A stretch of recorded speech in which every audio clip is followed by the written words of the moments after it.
what we practice as God's church, as God's holy people. Unsa may ato ang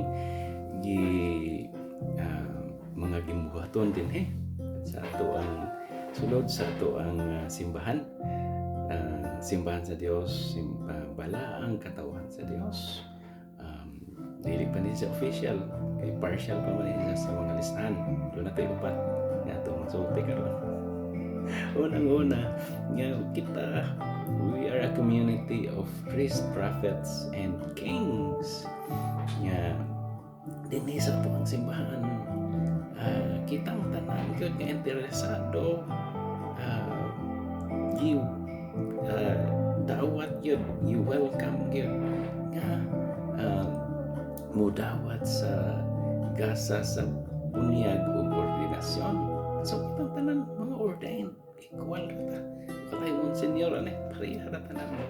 Mga pare, paji o laki. Wa na sa mga qualification diya. Unsa man kay race diya, Filipino, Asian, ano ba diya? Insect tanan. Hindi dakwatan ni welcome man basta interesado lang yun. Wingon lang yun nga, I love you Lord. I will follow you. Na importante. Tapos, nga naman kung eskwela ko magkatuwag. Ngaroon ng mga pare. Pilaro pa ng pag-ampo. Si hospital ko itong halad sa tiguang pupre ka. Mas gidawa to man kaysa itong tagko kasi pang halad.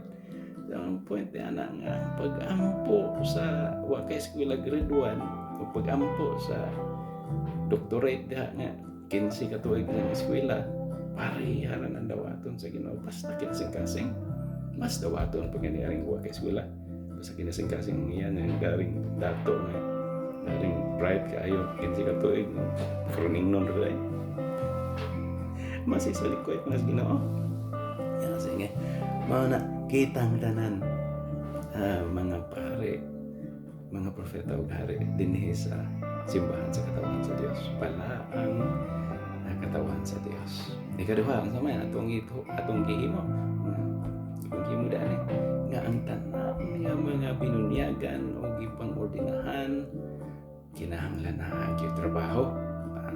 Dili mahimo nga mapari ka daan aron makakwarta ka magsalig ka sa uban kinahanglan na imong trabaho nga mo support sa imong kaugalingon or sa imong pamilya kung naa kay pamilya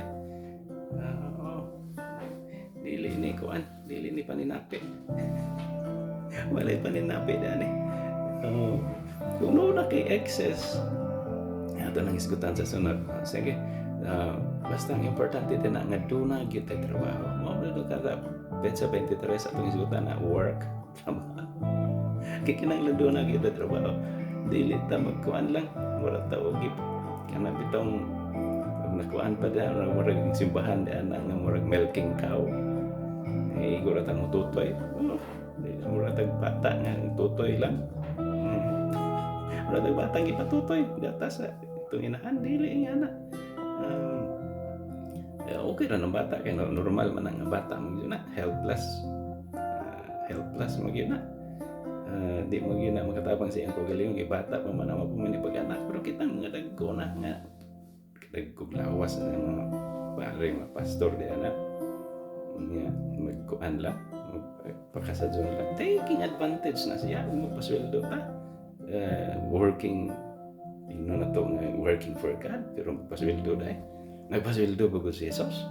Saan pa kusunda ko? Saan magpasweldo? Ilang San Pablo nagpasweldo ba sila? Pwede silang magpasweldo. Anta, kaya naghagog yun sila sa pagsangyaw. Aban, wala. Yun sila mga yung suksunda ko sa mga tao. May trabaho. Yapon sila. Para ilang kanon. Yan na ang klase na to. Ano ba na to nang ipalawam na sa sunod. Yang ikatulo na itong gipractice sa daan itong gimbaton sa simbahan sa Ginoo balaan katawan sa Dios nga ang umubuhat kanita o works of mercy sa mga kayo sa mga pobre, mga strangers, mga walay-balay, di ana homeless yan na umubuhat kanita di ana nga imbes nga mo tithing to sa simbahan sa paagi pa sa atong simbahan. Oh, dili na to na buhaton. Then he is direct kina to na nga mutabang ta naagi atong gikan gyud sa atong gamot ngadto sa mga nagkinahanglan. Sa manang magpakasadyon man gyapon marabot og muhatag niya kuan day paagi gyapon og laing tao. Ano man kita matapang. Og na kay mga parin magsugod ta sa imong pamilya nimo nga nagkalisod-lisod. Kadaghang mga tao ani karon aktibo ka sa simbahan kuno. Dagko kaso minilyon pa ipanghatag sa simbahan. Pero sa mga parente sa mga silingan nila mga ngilad ka sa mga batasan dili gud maduol. Murag iro bitong bangakan. Ug duolon o bangag. Pero og mga simbahan na gani mga aso sa mana pagpagaron ingnon man na hypocrisy aron lang yung sikat dito kay i-announce dito dili na tinuod nga gugma direct na to kita yun mismo muhatag o kung gusto tang mutabang anya ikaupat na to dani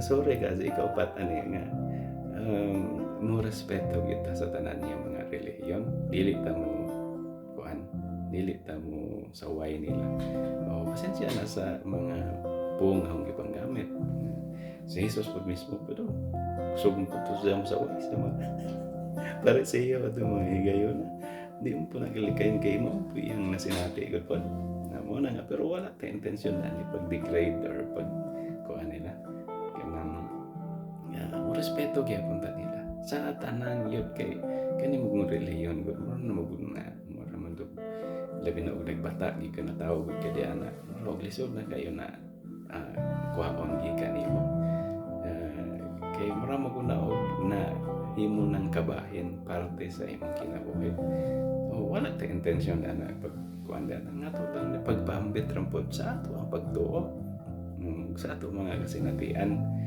wala personalan ni siya masabtan po niya, di ba? So, dili ta mo engage sa mga debate diya.